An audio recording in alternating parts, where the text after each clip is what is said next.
Hello बच्चों, let's read the question. The question says atomic mass unit 1U is option A 1/12 of mass of 12C atom, option B 1/14 of mass of 14C atom, option C 1/12 of mass of 14C atom and option D 1/6 of mass of 12C atom. So question में बोला कि जो one atomic mass unit होता है वो given option में से किसके बराबर होता है. तो सॉल्व करते हैं इस प्रॉब्लम को. पहले हम यहाँ पर अपना की कॉन्सेप्ट नोट डाउन करेंगे. तो जो हमारा यहाँ पर की कॉन्सेप्ट होगा वो होगा एटॉमिक मास यूनिट की डिफिनीशन. तो इसको देखते हैं क्या होता है एज अ की कॉन्सेप्ट. की कॉन्सेप्ट एटॉमिक मास यूनिट को हम एमयू के नाम से भी डिनोट करते हैं.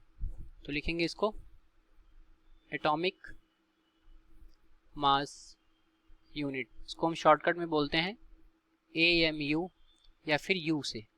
ठीक है. तो इसकी डिफिनीशन क्या होती है. तो बेसिकली इन जनरल लाइफ में जो हमारे मास की मेजरमेंट होती है किलोग्राम या ग्राम में करते हैं, मिलीग्राम में करते हैं. बट जब हम एटॉमिक लेवल पर देखते हैं तो उस कंडीशन में जो मासेस होते हैं वो बहुत ही स्मॉल होते हैं, जिनको किलोग्राम, ग्राम या मिलीग्राम में मेजर करना पॉसिबल नहीं होता है. तो इसके लिए हमने एक एटॉमिक मास यूनिट की इन्वेंशन किया. तो एटॉमिक मास यूनिट की डिफिनीशन क्या होती है वो देखते हैं.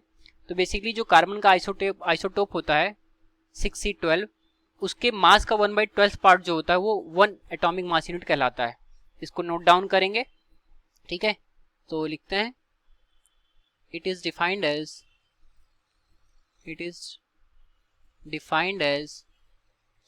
1/12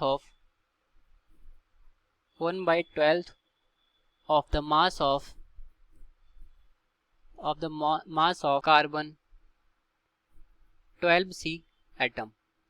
ठीक है. इसकी डिफिनीशन होगी. अब देखते हैं इसकी न्यूमेरिकल वैल्यू कितनी होती है. तो जो 1 AMU होता है, इसको हम AMU से डिनोट कर रहे हैं. तो 1 AMU इज इक्वल टू होता है हमारा कार्बन जो 12 है इसका मास of 12C atom divided by 12. तो इसकी जो न्यूमेरिकल वैल्यू आती है वो आती है 1.660539 इंटू 10⁻⁻27 किलोग्राम. ये 1 AMU की वैल्यू होती है. तो अपने डिफिनीशन के अकॉर्डिंग देखें अगर अपने ऑप्शन में, तो जो हमारा ऑप्शन नंबर है वो कौन सा करेक्ट आ रहा है. ऑप्शन नंबर ए आ रहा है करेक्ट. ठीक है. तो ऑप्शन ए हमारा करेक्ट होगा जो कि बोला 1/12 of mass of carbon 12 atom. तो hence option A is correct. तो ये रहा हमारे इस क्वेश्चन का correct solution. I hope you understood well.